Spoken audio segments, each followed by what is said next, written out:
ya visto previamente la parte de los datos y cuán importante es hablar de datos, tener claro que a partir de los datos es que se genera la información y la información a partir de comprender patrones y entender el contexto se genera lo que es el conocimiento. Entonces, ya cuando entramos a hablar eh, por ejemplo, de modelo y simulación urbana, entendamos que los modelos de una ciudad son, de hecho, el reacondicionamiento para la simulación de escenarios de diseño urbano. Los modelos describen una abstracción de lo real, que necesariamente no son el objetivo real y nunca deben confundirse con él, porque un entorno de simulación acerca sí la realidad, pero más no la identifica su plenitud. Entonces, los buenos modelos también se describen, de hecho, con la interacción entre las características y funciones del objetivo de estudio.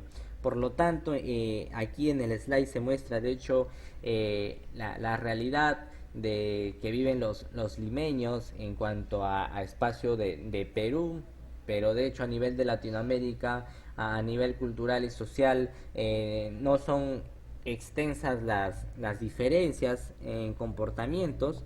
Por lo tanto, cuando hablamos de modelado y simulación urbana propiamente, tenemos que entender que la ciudad cambia con y a través de su observación por parte de las personas que viven en ella. Entonces, acá hablamos ya de centralizar y de colocar como eje clave al ciudadano. ¿Por qué? Porque las personas que viven en la ciudad son aquellas que van a poder transmitir la información necesaria para comprender el ecosistema de trabajo de la ciudad.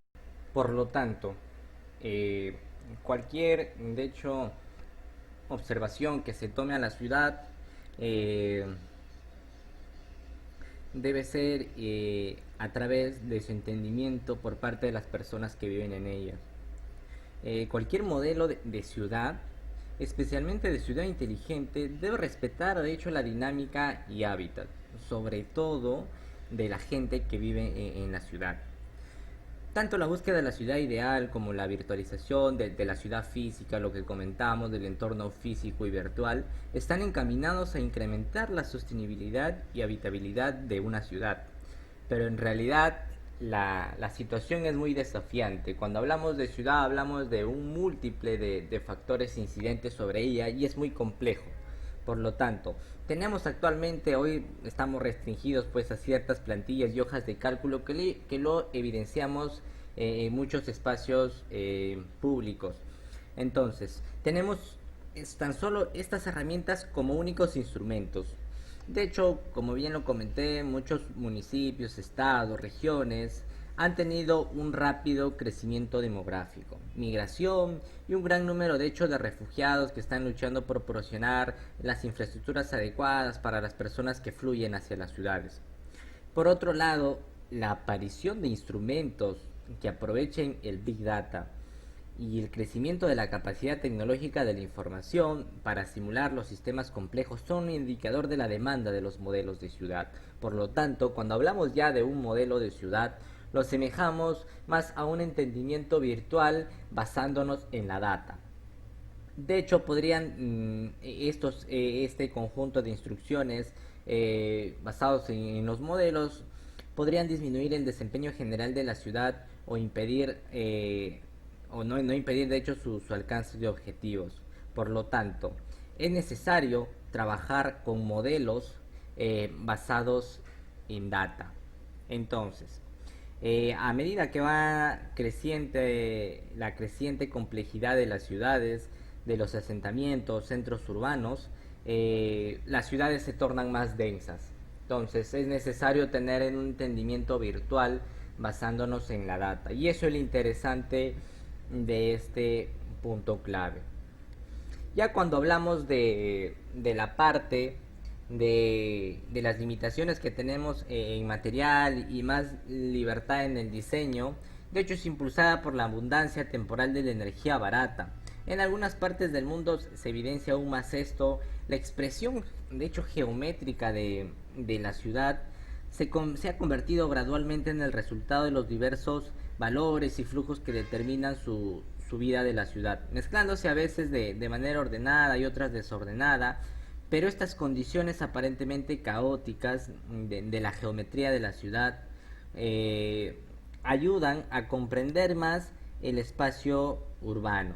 Entonces, la etapa de la geometría asume un nuevo papel, pero sigue siendo esta la determinante para el posicionamiento de cualquier manifestación física o tecnológica que se quiera hacer.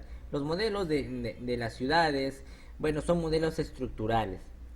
Por lo tanto, el propósito de estos modelos, de hecho, es simplificar los componentes, las propiedades, las funciones y la estructura de la ciudad. Entonces, el desarrollo urbano tiene que ser un eje central teniendo en cuenta la información que se tiene acerca de la ciudad para el desarrollo y la masificación de las múltiples tecnologías, entendiendo pues que la migración y de hecho la apertura de nuevos espacios urbanos tienen que seguir un proceso adecuado para su evolución, permitiendo que las futuras generaciones pues puedan tener la disposición de un espacio que tenga todas las seguridades del caso necesarias.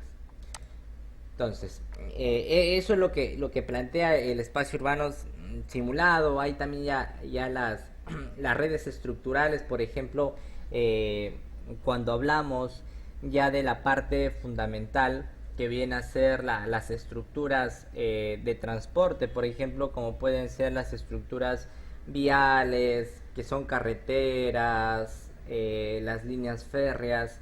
Estos son componentes muy importantes dentro del ecosistema urbano, desarrollo urbano. ¿Por qué? Porque son los ejes de conexión claves.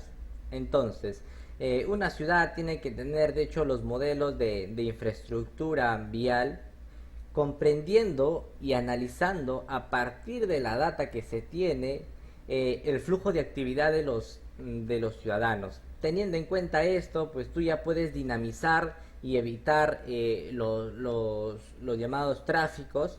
Por lo tanto, depende mucho de la información y las tendencias que vas a tener para poder diseñar una infraestructura vial adecuada para el proceso evolutivo normal de las ciudades.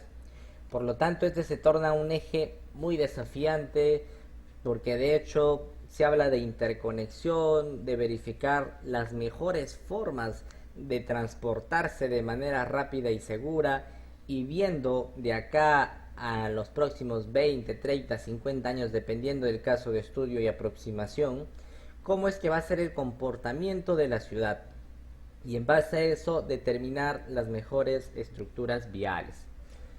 Entonces, el contexto en el que están expuestas, de hecho, las ciudades cambia muy rápidamente. Los cambios de hecho, los campos de fuerza son tan cambiantes que originan en una globalización redes más fuertes que impulsan el desarrollo y eso lo hemos evidenciado. Los campos de fuerza cambian las reglas que gobiernan al equilibrio del complejo sistema de la ciudad que tenemos. Piensa en la migración interna, por ejemplo, en China o en Brasil. Los movimientos de refugiados de Europa o los campos de refugiados, por ejemplo, en el norte de África, algunos investigadores ven en estas analogías, lo asemejan con la teoría cuántica.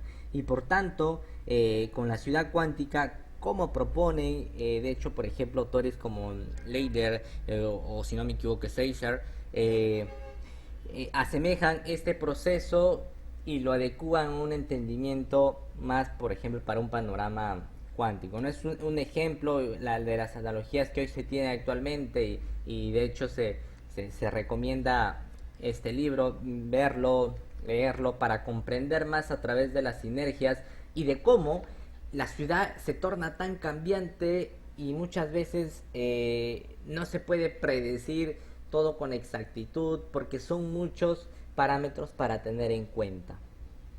Entonces, en este papel, de hecho, se asume un papel muy importante la geometría que se debe tener de la ciudad. En los modelos de la ciudad, de hecho, que que como sabemos son abstracciones estructurales de las mismas. El propósito de estos modelos, porque bien se mencionó en un principio, son modelos, es simplificar los componentes. Y como ya hemos comentado, infraestructura urbana, componente tecnológico también, que lo vamos a detallar más en el proceso del webinar.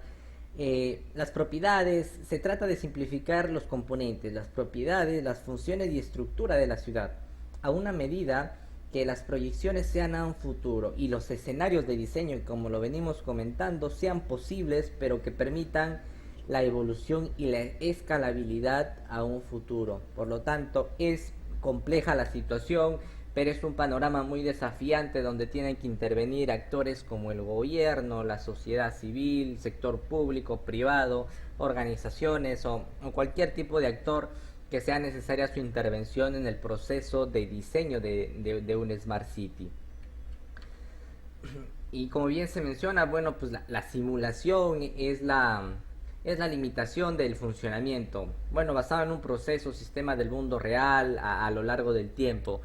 Entonces, en el diseño urbano, la simulación está ganando importancia. ¿Por qué? Porque se basa en la exploración de escenarios futuros, basándonos en movimientos o comportamientos que parten a partir de la información, de la data tratada que tengamos. Entonces, se tiene que tener un modelo claro y un entendimiento preciso de los contextos. Cuando entramos a una ciudad, no creamos que el componente tecnológico es el eje principal. Es un canal, es finalmente una herramienta a la tecnología. Sin embargo, para darle la mejor calidad de vida a los ciudadanos debemos de entender su contexto. Y mientras más información, más data haya, va a ser muchísimo mejor. Entonces, si entramos en una ciudad, pues debemos comprender su ecosistema social, cultural, cómo se diversifican los mismos, las clases sociales, cómo están los centros urbanos actualmente, hay inclusión dentro de la ciudad cuando hablamos de personas que no tienen, por ejemplo, algunas capacidades motoras. Entonces, todos esos componentes, incluir al ciudadano, porque acá se trata de inclusión. Cuando hay inclusión en una ciudad, se puede hablar de una Smart City también, porque de hecho es la ciudad la que contiene los componentes y las funcionalidades para que tu calidad de vida pueda mejorar. Entonces ya vamos entendiendo un poco mejor lo que se menciona y ya tras esta introducción vamos a entrar ya de hecho a lo que son las Smart Cities como tales.